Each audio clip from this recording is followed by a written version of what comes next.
Mesdames et messieurs, chers internautes, bonjour et bonsoir de partout où vous nous suivez.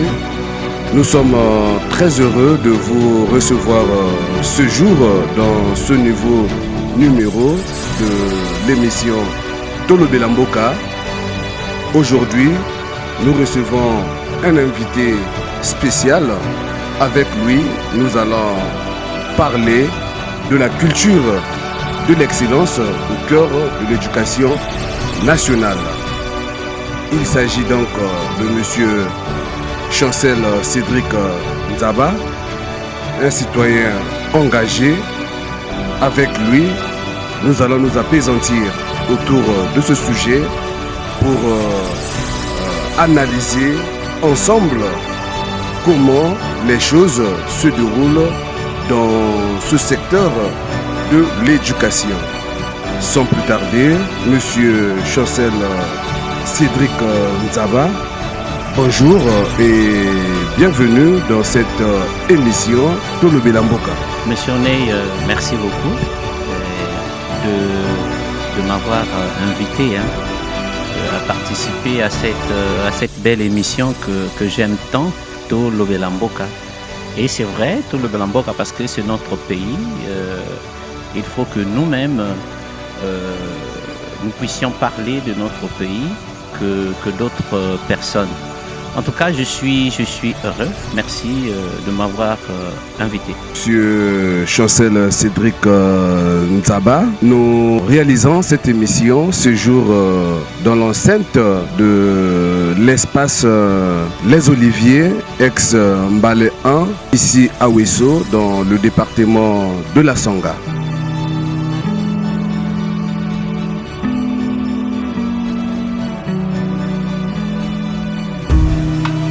Ouessois et Ouessoises, nous sommes heureux de vous annoncer la réouverture du bar Espace Les Oliviers à côté du lycée Michel Ngembela de Ouesso. Profitez de nos offres spéciales, bière à 600 francs et jus à 500 francs. Nous vous attendons dans une ambiance conviviale et accueillante. Venez vous poser chez nous, nous allons nous détendre et passer un bon moment ensemble.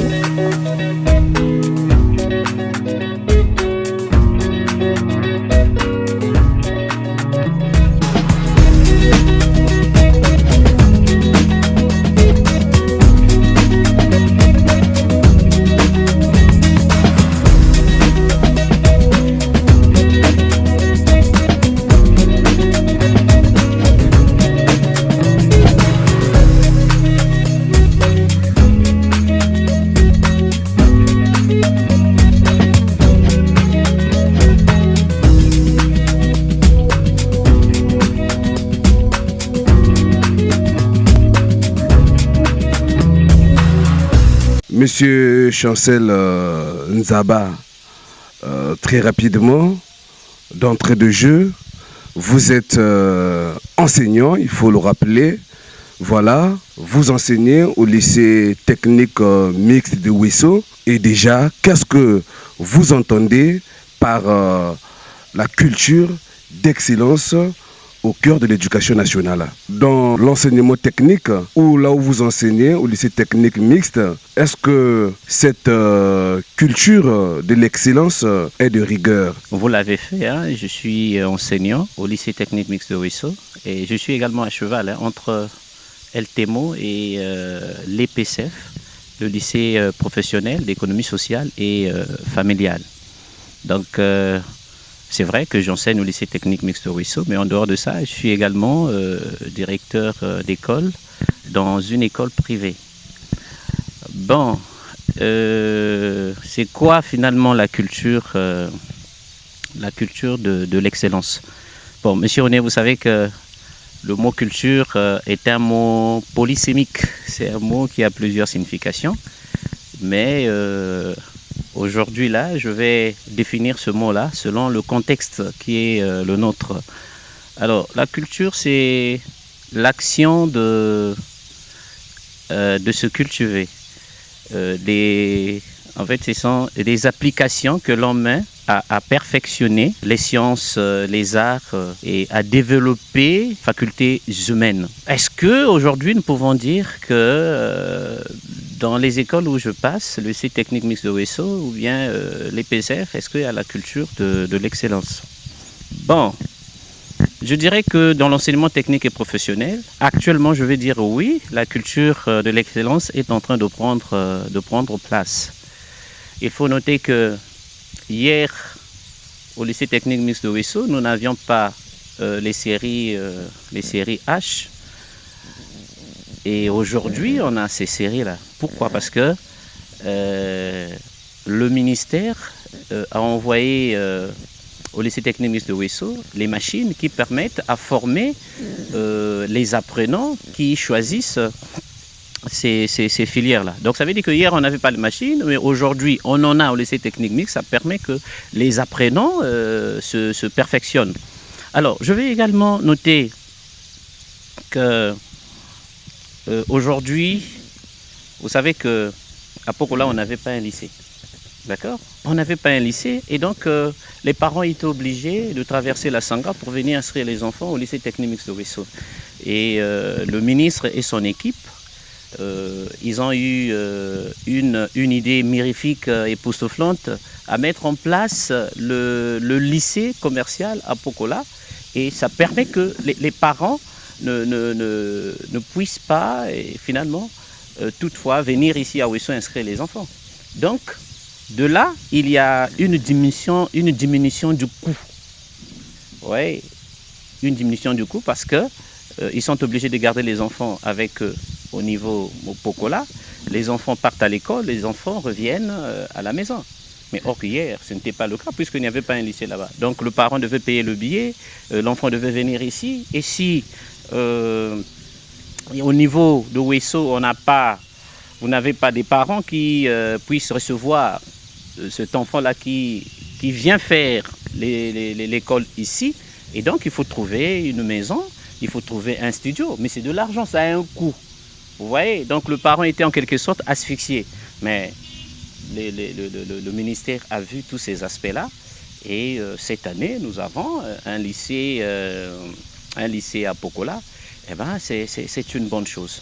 Et je pourrais dire félicitations au ministère qui est déjà dans ce chemin-là, la culture de l'excellence. Alors, je vais également souligner un aspect. Avant, au CETEF, il n'y avait pas la terminale.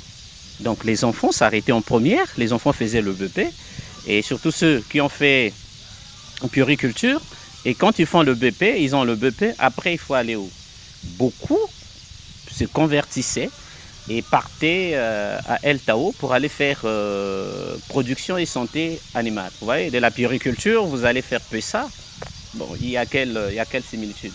Et donc le ministère a pensé mettre en place la terminale, une terminale professionnelle.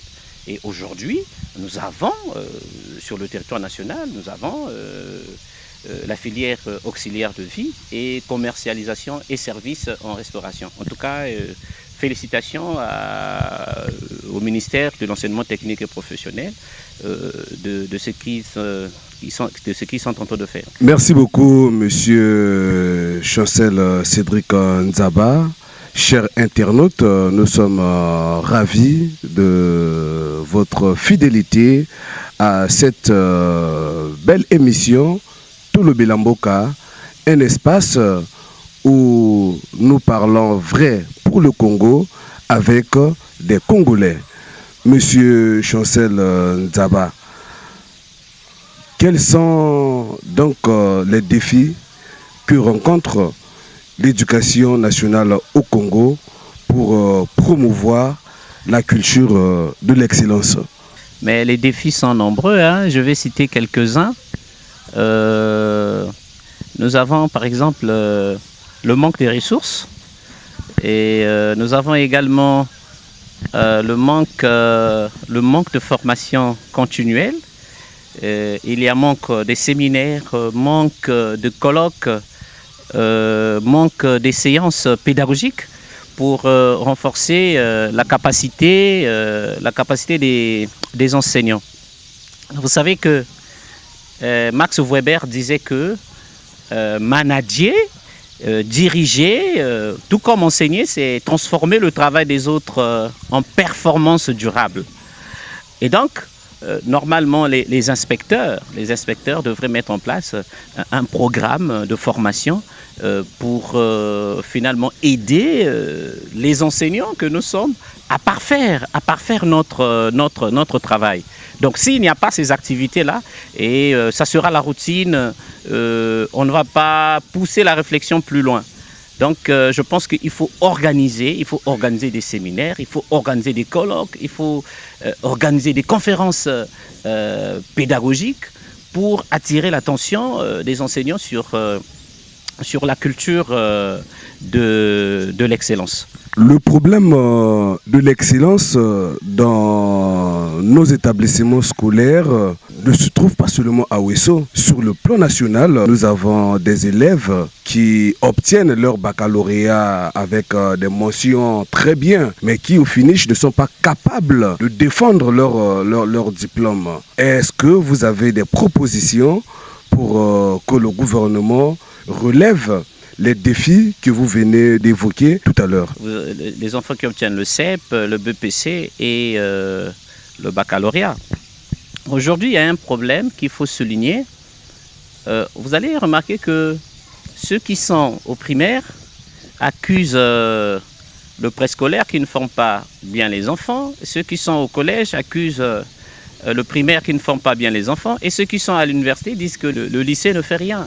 Le problème, c'est que le parcours d'un enfant, c'est vrai, est interne, mais également externe. C'est-à-dire interne au niveau de l'école.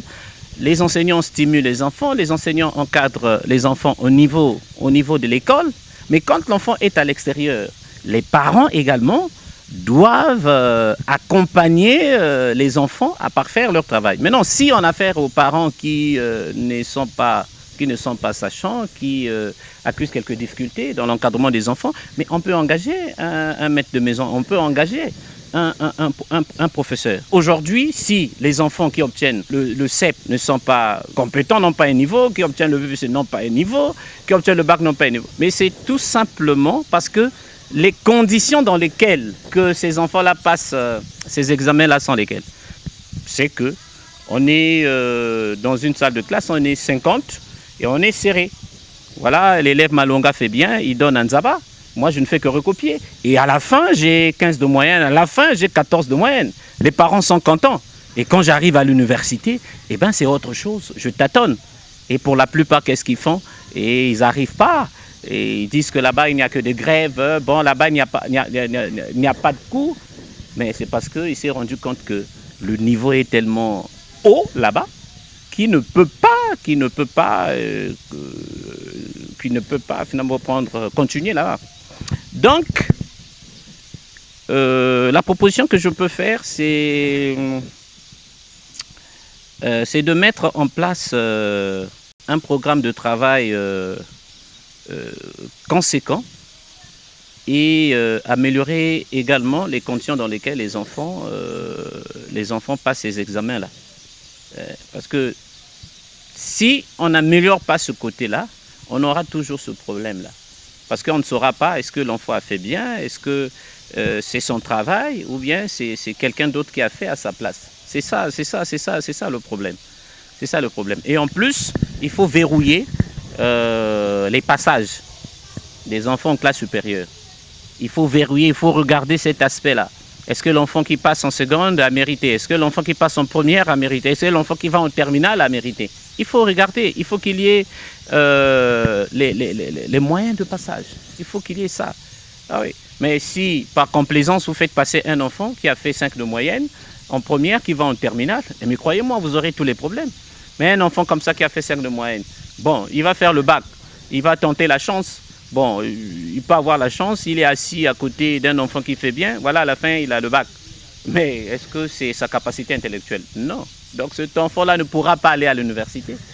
Vous serez même stupéfait ou même estomaqué de constater que, voilà, il se reconvertit et il va faire autre chose.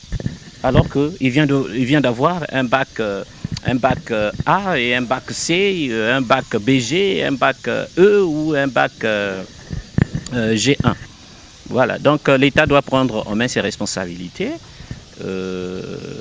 celle d'améliorer les conditions d'examen et d'inculquer une culture d'excellence au chef d'établissement, à être un peu sévère sur les passages des enfants en classe supérieure. Oui, monsieur Nzaba, merci beaucoup pour ces précisions. Mais le problème aujourd'hui, les parents accusent les établissements. Le gouvernement recrute des enseignants. Le gouvernement fait de son mieux pour construire des écoles. Est-ce que le problème de l'excellence ne relève pas des enfants eux-mêmes qui, au lieu par exemple d'être concentrés sur les enseignements, mais souvent nous remarquons que nous avons des enfants qui vont à l'école mais qui ne savent pas exactement le pourquoi ils sont à l'école. Par exemple, si nous sillonnons la majorité des écoles publiques, on va se rendre compte que les enfants traînent tout le temps dehors. Là, nous voulons savoir, est-ce que c'est l'école ou c'est les élèves? Parce que la culture de l'excellence doit aussi dépendre de ces élèves qui sont conscients de la formation. Pour former une élite efficace, d'abord, l'enseignant lui-même doit être formé. Un enseignant, c'est un éternel élève. Il doit apprendre et apprendre toujours. Donc ça veut dire que d'abord, l'enseignant lui-même doit apprendre. Il doit faire des recherches, il doit étudier. Et il y a également l'apport des encadreurs, des inspecteurs finalement, qui viennent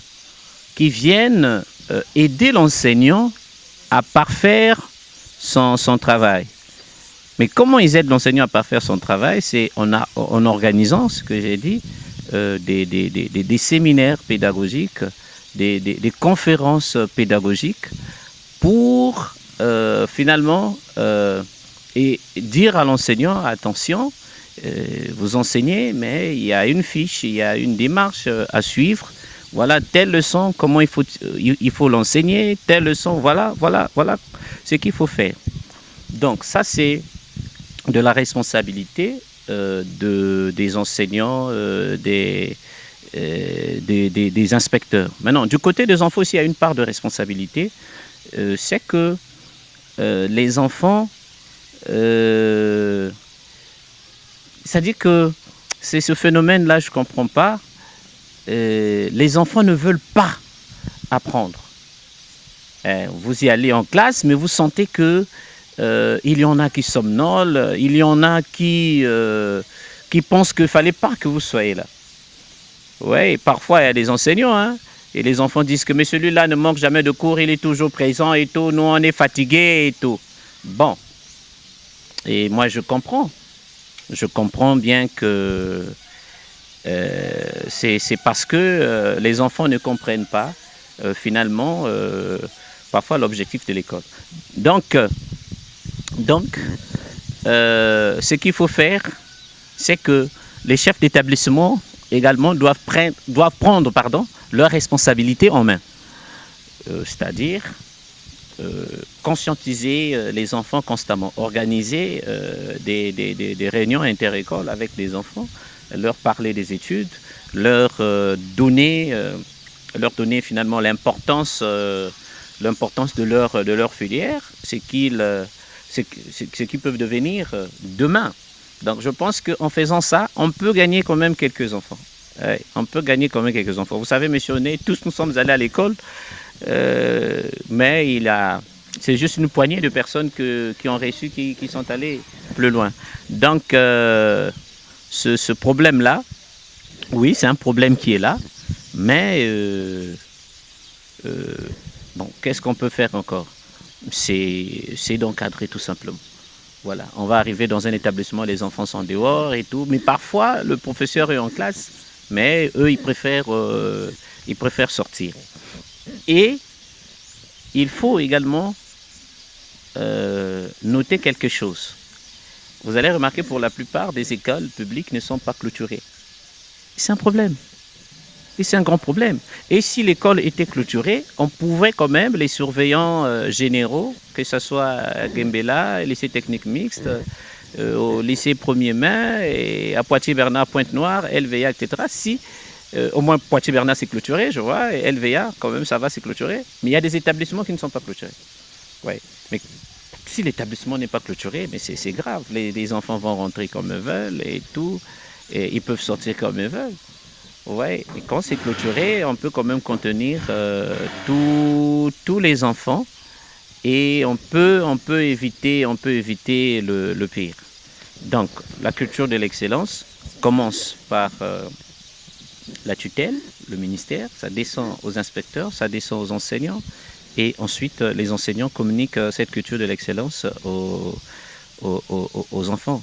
Vous voyez, par exemple, le ministère a fait un grand travail que j'apprécie. Je parle du ministère de l'enseignement technique et professionnel qui a mis en place des machines à El Tao. Vous savez qu'aujourd'hui, on a la fraiseuse, voilà, on a des machines qui sont là-bas, la perceuse, on a des machines qui sont là-bas, qui permettent en fait pour la formation des enfants, qui permettent à former les enfants. Donc, d'un côté, il y a des enfants qui veulent bien apprendre, aller de l'avant, mais de l'autre, il y a aussi des enfants qui sont démissionnaires, qui négligent, qui ne veulent pas.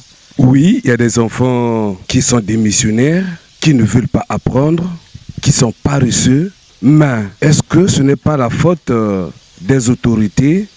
Parce que prenons le cas de ceux qui sont des élèves qui sont dans l'enseignement technique et professionnel.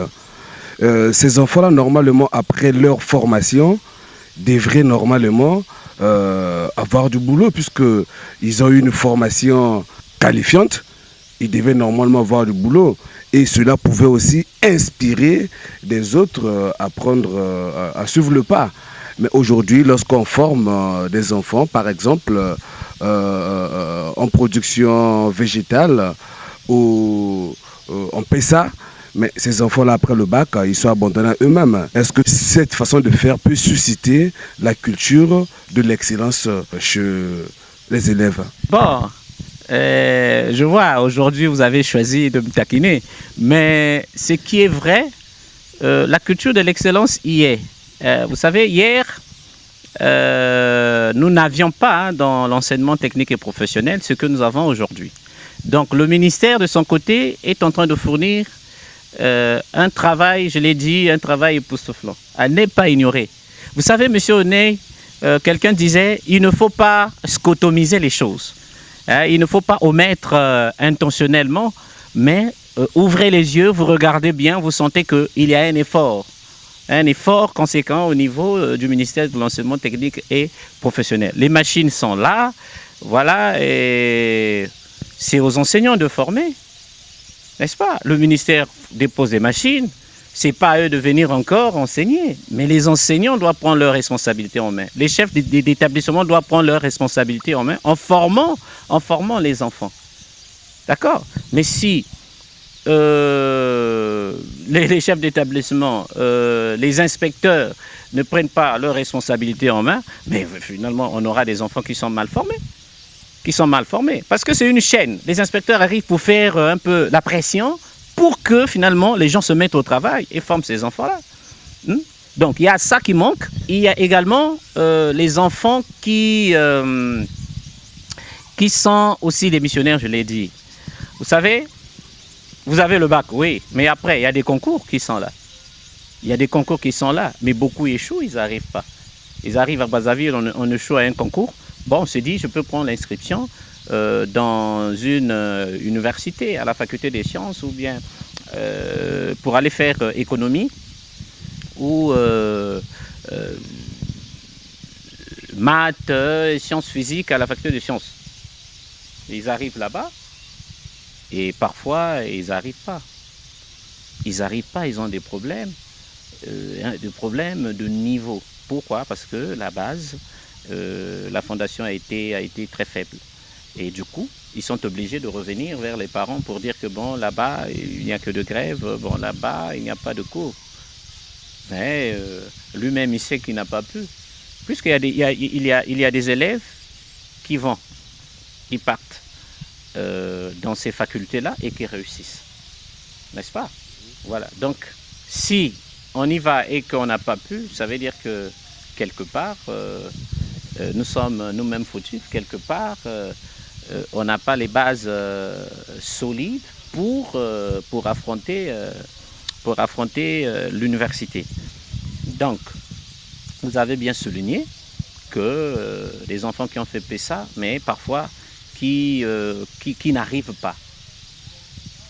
Ce que je peux proposer, c'est qu'il y ait beaucoup de travaux pratiques. Qu'il y ait beaucoup de travaux pratiques dans ce sens-là. Et je pense que les élèves vont se perfectionner au fur et à mesure. Monsieur Oné, vous savez que hier, on n'avait pas des stages. Il faut reconnaître ça, on n'avait pas des stages. Mais aujourd'hui, les enfants de classe de terminale font des stages. Mais c'est dans quel but? Mais c'est pour que, finalement, qu'ils connaissent un peu l'environnement de travail, comment ça se passe, et qu'ils puissent parfaire leur formation. C'est une très bonne chose. Et aujourd'hui, un enfant de terminale, un apprenant, est obligé de produire un document. Déjà là, on apprend à l'enfant à produire un document, et quand il sera à l'université, quand il va se tenir, ça serait très facile pour lui parce que déjà en terminale, déjà en première, il était habitué à cet exercice-là de faire un rapport de stage. Donc, je pense que c'est la pratique, que ce soit à El Tao, que ce soit au lycée technique mixte, que ce soit au lycée 1er mai, que ce soit à Poitiers-Bernard, c'est la pratique. Il faut se lancer dans la pratique. Et bravo au ministère d'avoir pensé à cela, que les enfants de terminale devraient présenter un rapport de stage pour faire un examen.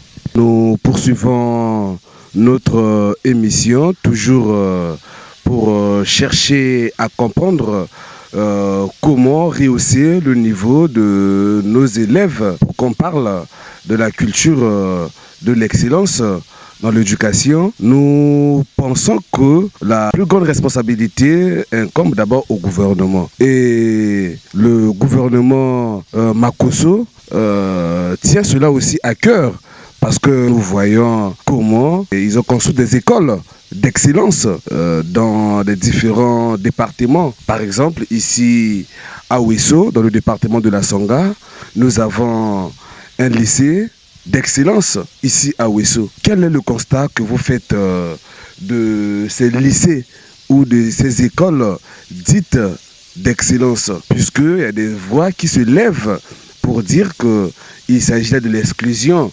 Là, l'État ne donne plus la chance à tous les enfants de bénéficier de la même éducation. L'État ne donne pas la chance à tous les enfants d'aller dans ces écoles-là. C'est faux. Parce qu'il faut comprendre la politique de ces écoles-là, dites écoles d'excellence. En fait, les enfants qui partent, qui sont sélectionnés pour ces écoles-là, sont ceux qui font des grosses moyennes au BPC. 14 de moyenne, je crois, et plus 15, 16. Donc ces enfants-là sont sélectionnés par rapport à la moyenne faite à l'examen. Donc, quand on fait l'examen, tous les enfants sont là. Voilà, donc la chance est donnée à tout le monde, à chaque enfant, de faire 15 de moyenne, de faire 14 de moyenne. Mais si vous n'arrivez pas à faire 14 de moyenne, vous n'arrivez pas à faire 15 de moyenne, eh bien, on ne va pas vous sélectionner. Et on va sélectionner ceux, finalement, qui vont arriver à atteindre cette moyenne-là. Donc, il n'y a pas une discrimination, c'est seulement le travail. Si vous avez bien préparé votre enfant et que l'enfant atteint 16 de moyenne, 15 de moyenne, croyez-moi, votre enfant sera sélectionné pour aller dans une des écoles d'excellence sur le territoire national. Mais il faut souligner un aspect, cette moyenne-là que les enfants obtiennent au BPC, en fait, n'explique pas toujours la compétence de l'enfant. Vous voyez, les conditions dans lesquelles les enfants passent les examens, je l'ai dit, je suis assis à côté d'un enfant qui fait bien, il me donne des choses, moi je ne fais que recopier, et à la fin j'ai 15 de moyenne. Vous voyez, je suis sélectionné pour aller au lycée d'excellence. Voilà, j'arrive au lycée interdépartemental, On me donne une chambre et voilà, je commence à prendre des cours. Mais on oublie, pour que je reste là-bas jusqu'à la fin de l'année, au premier trimestre, eh ben, je dois faire au moins 12 de moyenne. Je dois faire 12 de moyenne. Mais arrivé là-bas, mais étant donné qu'on m'a aidé au BPC, c'est quelqu'un qui me donnait des choses et moi je ne faisais que recopier. Beaucoup font maintenant des 5 de moyenne là-bas, 4, 8, et ils sont renvoyés. Ils sont renvoyés, les gens sont stupéfaits au même estomaqueux de constater que mais beaucoup d'enfants sont arrivés, mais là, il ne reste que 8, là, il ne reste que 7. Mais on comprend. Moi, quand je regarde ça, je comprends, je sais que les conditions dans lesquelles les enfants passent les examens, ils sont serrés, et voilà, il y en a qui trichent, c'est ça surtout. Voilà, si peut-être à la longue, on peut faire comme j'ai vu quelque part en Corée, où il faut séparer finalement les élèves de 20 mètres ou bien de 10 mètres, je pense que là au moins on saura qui finalement a mérité. Voilà, parce que quand on est coincé là, et on est obligé de demander, on recopie, mais quand on est séparé, voilà. Donc c'est vrai que on vise l'objectivité, mais dans cette façon de faire, on peut dire que c'est une façon subjective. J'aurais préféré que dans les examens d'État, au lieu de 50 élèves par classe, qu'on ait au moins 30,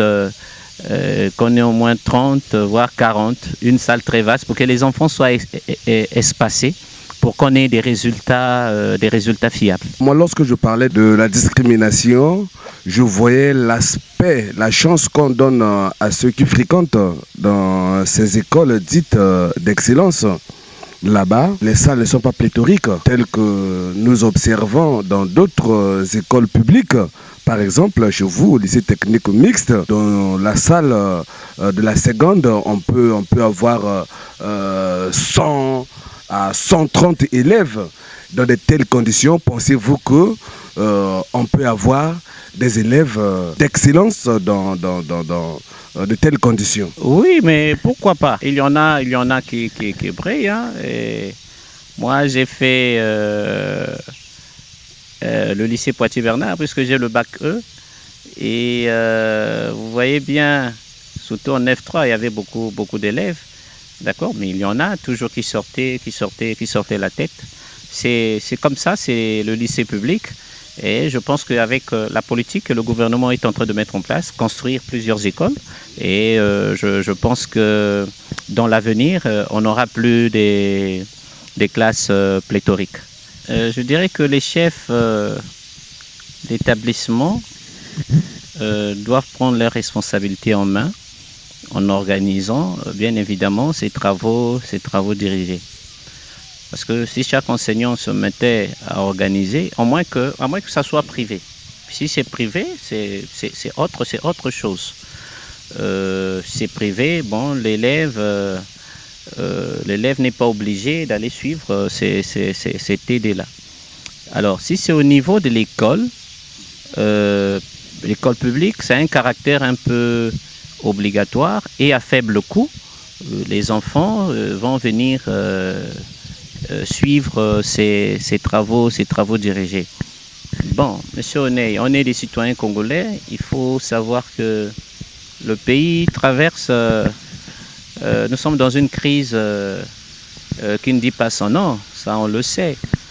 Donc le gouvernement, je pense que nous avons un gouvernement responsable. Ils savent, ils n'ignorent pas ça, ils savent, mais avec beaucoup de stratégies, ils arrivent quand même à pallier à ce problème-là, celui finalement de trouver quelque chose pour ceux qui ne sont pas encore fonctionnaires. Ça, ils le font. Voilà, ça, ils le font. Donc, et on va avancer. Je pense que nous atteindrons le but. Le plus long voyage commence par le premier pas. Donc, c'est au fur et à mesure. Les difficultés ne manquent jamais, mais on serre la ceinture et on avance, on comprend. Le pays est en crise, mais on fait avec. Nous sommes des Congolais. On ne va pas aussi négliger les enfants pour dire que bon, on abandonne les salles de classe parce que voilà, c'est que le traitement. Non. On doit continuer à former ces enfants-là. Et nos autorités, ils sont conscients et ils sont là en train de mettre des stratégies pour nos différentes situations. Oui, M. Nzaba, nous savons que le pays est en crise, mais nous parlons ici de la formation de ceux qui vont gérer ce pays demain. Donc, on ne doit pas hypothéquer leur formation, puisque si ces enfants-là aujourd'hui ne sont pas bien formés, ça veut dire que notre pays, le Congo demain, aura des piètres cadres, des gens qui ne seront pas à mesure de relever les défis actuels. Mais la question que les citoyens se posent, c'est qu'aujourd'hui, il y a plusieurs mécanismes, il y a plusieurs stratégies mises en place par rapport à l'époque où vous et nous avions étudié. Il n'y avait pas des écoles privées, il n'y avait pas des centres d'encadrement, il n'y avait pas tout ce qu'on voit aujourd'hui. Mais aujourd'hui, il y a des TD qui sont devenus obligatoires, il y a des centres d'encadrement ici et là, mais nous avons des enfants qui ne sont pas toujours intelligents. Bon, mais là, ce n'est pas le problème du gouvernement, parce que je me rends compte que vous me taquinez sur ce point-là. Là, il faut voir l'individu. Il faut voir l'individu. Bon, aujourd'hui, à El Taou, nous avons des machines où les enfants doivent apprendre. Bon, mais si on programme un TP où il faut aller apprendre à manipuler les machines. Bon, vous êtes 50 en salle, 50 élèves. Et arrivé au TP, il n'y a que 10 élèves. Le gouvernement a quelle responsabilité là? Le gouvernement n'a pas de responsabilité, les machines sont là. Les enfants eux-mêmes également doivent prendre leurs responsabilités en main. Pour la plupart, ce sont des enfants majeurs. Ça fuit l'école comme ça respire. Bon, maintenant, comment est-ce qu'on va faire? Est-ce qu'on va les traquer? Est-ce que finalement, il faut porter plainte? On n'a pas ce droit-là. L'enfant qui fuit les cours, bon, il n'y a pas de problème. On fait avec les enfants qui sont présents. Et aujourd'hui même, les enfants devaient être meilleurs. Vous l'avez dit, il y a des TD privés, par-ci, par-là, on a des centres. Ces enfants-là partent au TD, il y en a qui font plusieurs centres. Mais à la fin, quand on fait une évaluation, et c'est toujours des notes en dessous de 10. Hein? Il y a un enseignant, je crois à Brazzaville, qui me disait, mais monsieur Nzaba, j'ai organisé un TD avec mes élèves, puisque ce sont les mêmes qui viennent. J'ai corrigé, j'ai donné des exercices que j'ai corrigés. Bon, étant donné qu'en classe, il y en a qui ne font pas TD avec moi, j'ai pris les mêmes exercices, j'ai corrigé en classe. Et lors d'un devoir, j'ai dit, bon, je vais aider mes enfants. Je remets les mêmes devoirs. Il a remis les mêmes devoirs. 2 personnes seulement ont pu avoir la moyenne. Comment vous expliquez ça? Donc, il y a une négligence aussi du côté des enfants. Comment un devoir déjà fait en classe avec le professeur, et il essaie de voir, est-ce que c'est moi qui enseigne mal ou bien c'est des enfants qui ne comprennent pas? Bon, au moins là, ce sont des devoirs que nous avons traités en classe. J'envoie ça, je donne ça. Mais malheureusement, 2 personnes ont eu la moyenne sur 60, voire 45. Et à ce moment-là, on se rend compte que ce sont des enfants qui ne travaillent pas. Ce sont des enfants qui ne font pas attention. Mais moi, Nzaba, vous corrigez un exercice en classe avec moi, et vous remettez le même exercice lors d'un devoir. Mais vous devez me donner 20 parce que je vais faire ça correctement jusqu'à la fin. Donc, quelque part, on se rend compte que les enfants sont démissionnaires. Les enfants ne se donnent pas. Les enfants ne travaillent plus.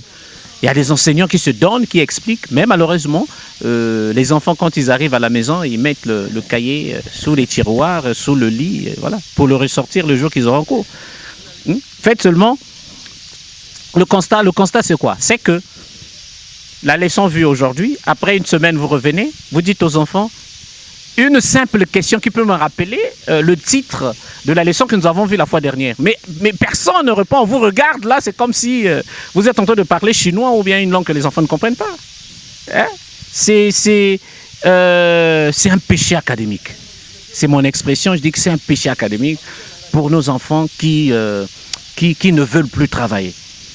Voilà ce que je peux dire. Donc là, la faute n'est pas au gouvernement. Les moyens sont là, les écoles sont là, les enseignants sont là pour encadrer les enfants. Mais après, hein, si aujourd'hui, sur 50, par exemple, au BPC série A, on n'a que 2 admis, on va dire que c'est la faute au gouvernement? Non, quelque part aussi, il faut regarder les enfants eux-mêmes. Merci beaucoup.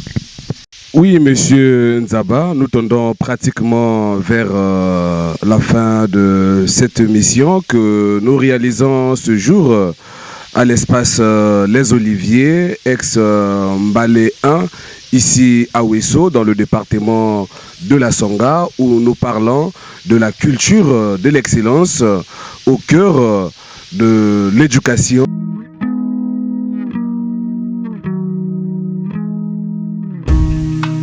Ouessois et Ouessoises, nous sommes heureux de vous annoncer la réouverture du bar Espace Les Oliviers à côté du lycée Michel Ngembela de Ouesso.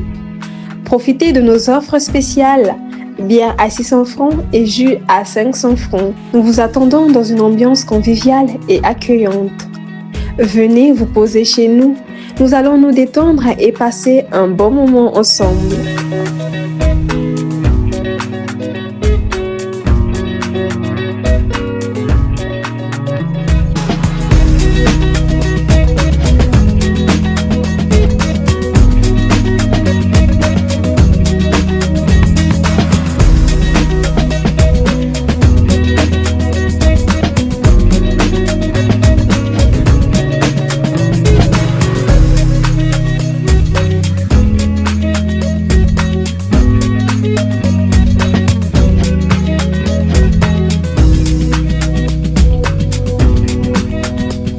Monsieur Nzaba, après tout ce que nous venons d'évoquer, quels conseils pouvez-vous donner à l'endroit des acteurs qui exercent dans le secteur de l'éducation, en commençant par le ministère, les chefs d'établissement, les élèves, le bureau des parents d'élèves, pour que nous ayons la culture de l'excellence pour nos enfants qui vont demain prendre la relève de bien gérer ce pays. Vous savez que il y a un homme qui avait dit que tout objet aimé est le centre d'un paradis ou le centre du cœur. Rien ne peut être aimé, fait, organisé sans être en même temps représenté par la conscience. Et j'encourage le ministère de l'enseignement technique et professionnel d'aller dans ce sens-là. Hein, ce qu'ils sont en train de faire, de persévérer, de continuer, parce que j'ai remarqué ces derniers temps, il y a beaucoup d'innovations. Et ces innovations-là, bien évidemment, vont permettre aux élèves de réussir leur niveau. Donc, je prie vraiment qu'ils persévèrent dans ce sens-là, de continuer dans ce sens-là. Bon, maintenant, au niveau des enseignants, des inspecteurs et les chefs d'établissement, je dirais que il faut intensifier les conférences pédagogiques, intensifier les séminaires, intensifier les leçons d'essai. Les chefs d'établissement doivent veiller à ce que les gaps qui sont dans les écoles, formés dans les écoles, fonctionnent. Et si les gaps fonctionnent correctement comme il le faut, je pense que les enfants vont bénéficier d'une formation de qualité ou fiable. Voilà. Donc, les chefs d'établissement doivent veiller à cela, les 2E également. Et ensuite, penser aussi à organiser les travaux directs pour aider les enfants démunis, parce que c'est pas tout le monde qui a ce pouvoir d'achat-là de payer chaque TD 500 ou bien 1000 francs. Mais si l'école organise, je pense que l'école pourra le faire à faible coût et ça permettra à tous les enfants de participer et de bénéficier de la formation, que ce soit mathématiques, maths fines, comptabilité, SVT au lycée général, sciences physiques, etc. Et également, il faut que les parents aussi accompagnent les enfants. Parce que l'école forme et après, les enfants repartent à la maison. Mais si les parents ne suivent pas, s'il n'y a pas un suivi conséquent, les enfants n'auront aucune pression et après les enfants ne vont pas travailler. Ouais, c'est une continuité. Le ministère fait la pression, les inspecteurs prennent la relève, communiquent au chef d'établissement, organisent également des séminaires. Les enseignants qui sont bénéficiaires de ces colloques, de ces séminaires-là, ils reçoivent une quincaillerie de connaissances. À leur tour, il faut aller maintenant former les élèves. Et les élèves partent à la maison. Mais à la maison, il y a également les parents. Et donc, les parents doivent stimuler les enfants également à travailler pour que nous puissions réussir à mettre en place la culture de l'excellence sur tout le territoire national. Et c'est de cette façon-là que nous devons travailler. Voilà. Et surtout, je l'ai dit, dans l'enseignement technique et professionnel, je vois beaucoup d'innovations, beaucoup de changements arriver. Nous avons maintenant des lycées, les PCF, des lycées professionnels. Nous avons des lycées dans des zones où on n'en avait pas. C'est un bon départ. Mais si on est, le changement doit commencer quelque part. Voilà. Donc le plus long voyage, je l'ai dit, commence par le premier pas. Et on commence là et au fur et à mesure, je pense que nous atteindrons l'objectif. Donc la responsabilité est partagée. Oui, mesdames et messieurs, chers internautes, nous sommes donc arrivés pratiquement au terme de cette émission, Tout le Belamboka, organisée ici à l'espace Les Oliviers, ex-Mbale 1, ici à Ouesso, dans le département de la Sangha, où nous avons reçu pour vous monsieur Chancel Cédric Nzaba, un citoyen engagé. Avec lui, nous sommes apaisantis sur la culture de l'excellence au cœur de l'éducation nationale. Monsieur Nzaba, pour boucler cette émission, je vous donne la parole pour votre mot de conclusion. Merci beaucoup pour me redonner la parole en dernier. Je dirais que tout le monde, on doit s'aligner. Comme disait un manager, un enseignant, c'est un éternel élève. On doit apprendre et apprendre toujours. Si l'enseignant apprend, eh ben, il va bien former les enfants. Et si les enfants sont bien formés, on aura au niveau du territoire national une main-d'œuvre qualifiée, on aura une main-d'œuvre compétente et finalement, c'est le pays qui va en bénéficier. Voilà, donc la culture de l'excellence, merci beaucoup pour ce thème d'ailleurs, qui est un très bon thème. J'aimerais bien peut-être plus tard que nous puissions encore revenir sur ce thème-là parce qu'il y a encore beaucoup de choses à développer, beaucoup de choses à dire. Donc si nous voulons que nos enfants soient bien formés, l'enseignant ne doit pas dormir, les chefs d'établissement ne doivent pas dormir, les inspecteurs ne doivent pas dormir et donc on doit se lancer en chantier pour travailler afin que nos apprenants aient une formation de qualité et fiable. Merci beaucoup, Monsieur Nzaba Chancel Cédric, pour vos réponses éclairantes sur ce thème, la culture de l'excellence dans l'éducation nationale. Nous sommes très ravis de votre passage dans cette émission Tout le Belamboka. Et à nos internautes, nous vous invitons à continuer de suivre nos émissions et à partager nos vidéos sur les réseaux sociaux avec le hashtag Tolobelamboka. Bonne soirée et à la prochaine occasion dans le nouveau numéro avec un autre invité. Bien des choses à vous. À plus.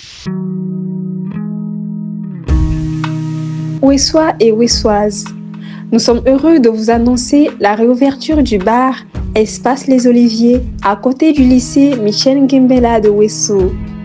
Profitez de nos offres spéciales, bière à 600 francs et jus à 500 francs. Nous vous attendons dans une ambiance conviviale et accueillante. Venez vous poser chez nous, nous allons nous détendre et passer un bon moment ensemble.